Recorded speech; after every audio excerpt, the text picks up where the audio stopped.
The second half of Alan Strange's Buchla Easel manual begins with metaprogramming. Metaprogramming uses resistors on the program card to mimic patch points, slider positions, knob, and switch positions. The top rows on the card mimic the switch and knob settings of the top section of the easel, while the rows and columns of the bottom section mimic patch points and slider positions. Looking at the top section of the card, the bottom row are inputs and the top row are outputs.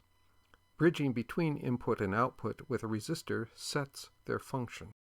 In the bottom section, the rows are outputs and the columns are inputs, with the exception of the inverter output, which is a column.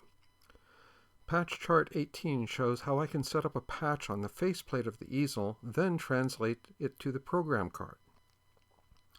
Alan Strange and Don Buchla set up a beautiful system to easily translate slider positions into conductance values of resistors. To find any slider position's conductance value, just look at the position and then draw a mental straight line to the far left of the 208 and read that number. Looking at patch chart 18, we have pitch offset of the complex oscillator with a faceplate value of 110 Hz and a conductance value of 2. Timbre offset is at 6, with a low-pass gate CV processing slider at 8. The slider settings for the envelope generator are on the top half, where the attack is 0.025, or a conductance value of 8. Sustain is at 0.002, conductance value of 10, and the decay value is 3.5, with a conductance value of 2. Figure 14 shows all the resistor positions and conductance values for patch chart 18. There is a misprint in figure 14. For the complex oscillator's key switch position, conductance value should be 6, or a 200K resistor, instead of 3, as printed. Here is a detail of the proper card with resistors. And here's a chart I just made up showing the relationship between the faceplate settings and the card. Let's hear and see how the card perfectly mimics the patch we set up on the easel. In local mode, it's reading the shorting bars and the banana jacks and the sliders.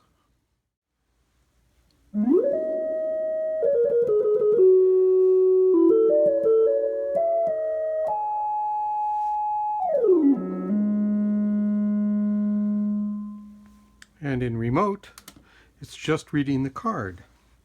None of these are active.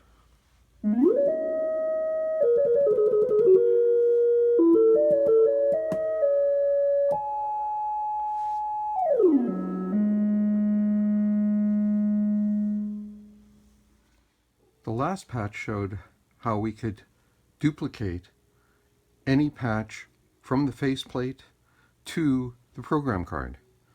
And by using the local to remote switch, there was no difference. We had the same patch.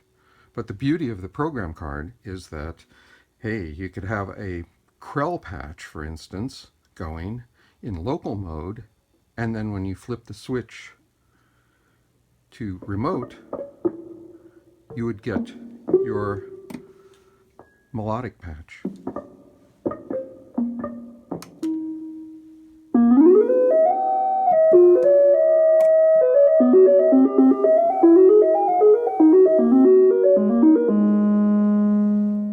And back to Krell.